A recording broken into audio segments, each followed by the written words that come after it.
नमस्कार दोस्तों, कैसे हैं आप लोग। आशा है आप सभी लोग अच्छे होंगे। दोस्तों, उत्तराखंड में आए इस राजनीतिक हलचल में उत्तराखंड के आम जनमानस क्या समझ रखती हैं, क्या सोच रखती हैं। हालांकि यह तो उत्तराखंड के आने वाले विधानसभा चुनाव में परिणाम के तौर पर तय हो जाएगा, किंतु इस वक्त पर उत्तराखंड के आम जनमानस के मस्तिष्क में जो सबसे बड़ा सवाल है वो उत्तराखंड के पूर्व मुख्यमंत्री श्री त्रिवेंद्र सिंह रावत जी की कुर्सी जाने को लेकर है। इसका सबसे बड़ा कारण क्या है? इस सब के बीच कहीं ना कहीं उत्तराखंड के आम जनमानस इस घटना चक्र में इस बात को तो स्पष्टता समझ गई होगी और समझ जाना चाहिए कि हमें अपने वोटों का प्रयोग ठीक प्रकार से करना चाहिए।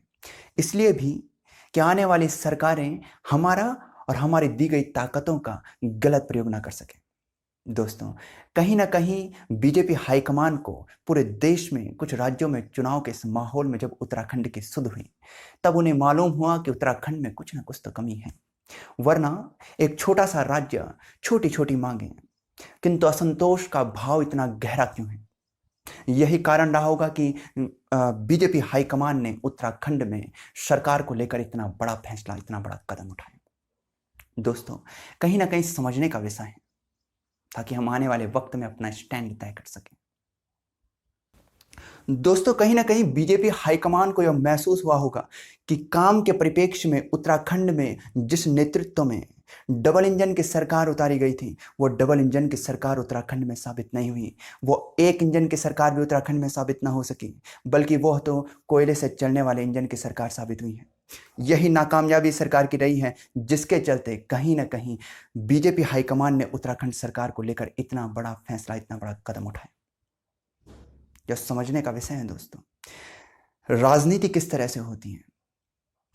वे बीते कार्यकाल के साल जिनमें कई लोगों का भविष्य बनना था, तथाकथित बीजेपी की डबल इंजन की सरकार यदि उत्तराखंड में काम करती, कई लोगों का भविष्य बनना था, कई लोगों के सपने जुड़े थे, कई लोगों की आशाएं थी, वो पूरी ना हो सकी। ये राजनीति है और इस वक्त पर आप समझिएगा अब परिवर्तन किया गया है।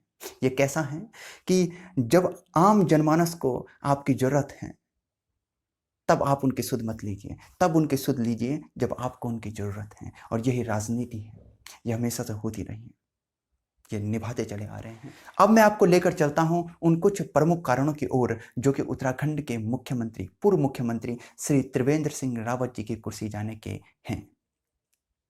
जिसमें पहला कारण, जो सबसे ज्वलंत मुद्दा, गैरसैंण के मंडल बनाने को लेकर जो घोषणा है। हालांकि वो मात्र एक अभी घोषणा है, इसमें कोई अधिसूचना जारी नहीं की गई है, किंतु यह उत्तराखंड में राजनीतिक हलचल का एक बड़ा कारण रही है।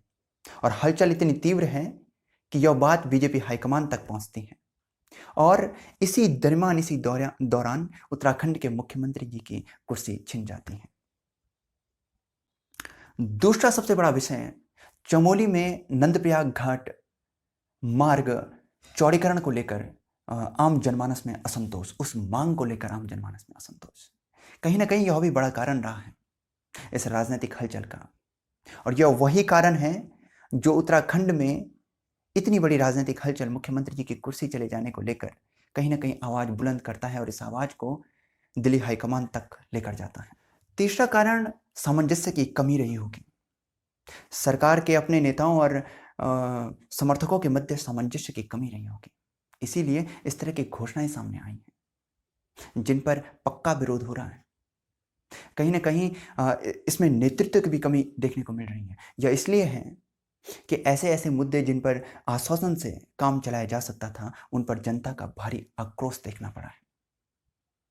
यह नेतृत्व की कमी है और सामंजस्य की कमी है। कहीं ना कहीं यही कारण रहे होंगे जो कि बीजेपी हाईकमान ने इतना बड़ा फैसला उत्तराखंड की सरकार को लेकर लिया।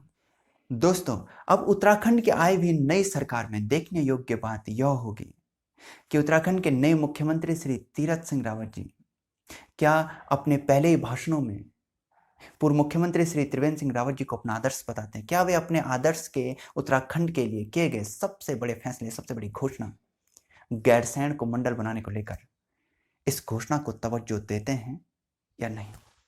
यह सबसे बड़े देखने का विषय होगा। इसी के साथ बहुत बहुत धन्यवाद।